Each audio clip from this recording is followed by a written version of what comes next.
All right, so this past weekend, me and a buddy took a trip up to Harrah's Cherokee Casino in Cherokee, North Carolina. The WSOP was there, but we weren't planning on playing the tournament. We were just trying to get some cash in. A beautiful casino. If you've never been there, I highly recommend it. But let's get into the hands. So after folding 9 deuce for what seemed to be an hour, we finally picked up a playable hand with ace-king of diamonds. One limp to me, I raised up to $10. I don't like this size. I want to go at least to 15, but I was so hungry for action that I didn't want this person to fold. Luckily, he makes the call, and we're going 2 ways to a flop. The flop comes quite favorable. We get jack, king, 3, jack of diamonds, 3 of diamonds. I c-bet 10, and he just folds. I don't hate checking. By c-betting, I'm getting value from worse flush draws, unbelieving jacks, worse kings. So there is value in betting, obviously, but also checking can induce bluffs on later streets. I don't hate it. Results-oriented, I wish I checked, but hey, what are you going to do? All right, so the next hand we look down at is ace-9 of diamonds. I believe it was 1 limp to me, and I raised it up to $15, the preferable size, and I get a call. Flop comes ace-3 jack with 2 clubs. I bet $10 he calls. What's he calling with? He's calling with club draws. He's calling with worse aces. He's calling with jacks. He's probably still calling with 7, 8s, and 9s. So the turn comes the 5 of clubs, bringing in the obvious flush draw, and maybe 2-4 suited if he's ever playing 2-4 suited like this. So I just check, planning to check call, maybe a decent bet. He checks back, so I can really rule out him having a better hand than me.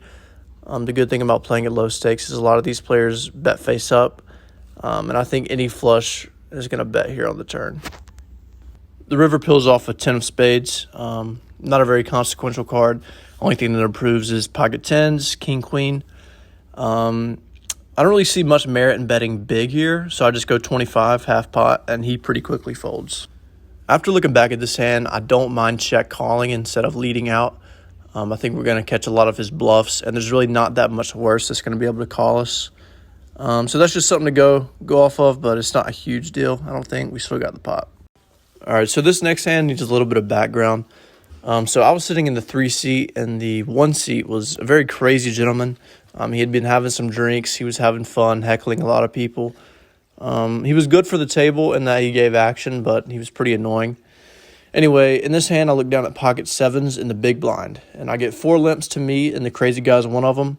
I raised it up to $20. I don't love this size. Again, I wish I went a little bit bigger, maybe to 25. Anyway, I get 2 callers, and the crazy guy's one of them.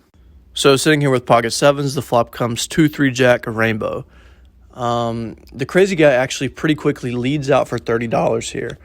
And I got to thinking, I was like, what is he ever leading here? Is he ever leading a jack? Probably not. I still have all the overpairs. He's never really leading a set because, I would always just c-bet a flop, for my range, especially in a 3-bet pot. And I don't just want to call because that leaves the guy behind me to raise and, there's no telling what he's going to have. So I just want to isolate. So after about 45 seconds to a minute of thinking, I end up popping it up to $110. And thankfully, I pretty quickly get 2 folds. The table kind of presumed that I was a nit because I wasn't playing that many hands. So I ended up showing this pocket 7s to the table. I don't usually show bluffs, not even that this was really a bluff. It was just equity denial.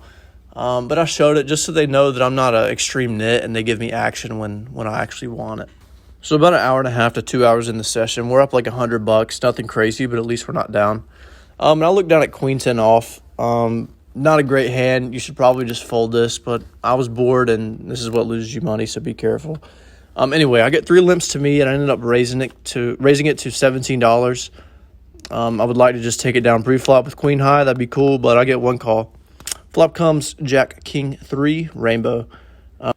This flop is very good for our range, but I choose to check, and he pretty quickly checks back.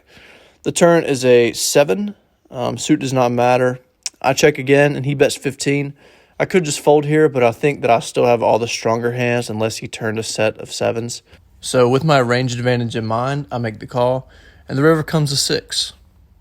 In this spot, I think the villain is going to have a lot of mediocre hands with showdown value that are just going to check back river. In order for that not to happen, I need to lead, and I think I need to lead pretty big. I lead for $40 here, and after about 20 seconds of hemming and hawing, he folds the cards. Next hand I play, villain raises $15. He gets 1 call, and to me, in the big blind, I look down at ace-queen of spades. Always going to want to raise in this spot. I choose to bump it up to $60. I would like to get 2 folds and just take down this $30 pre-flop.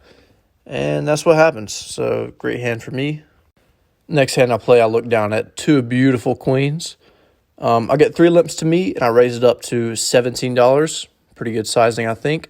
I actually get 4 calls, which is not ideal when you're holding queens.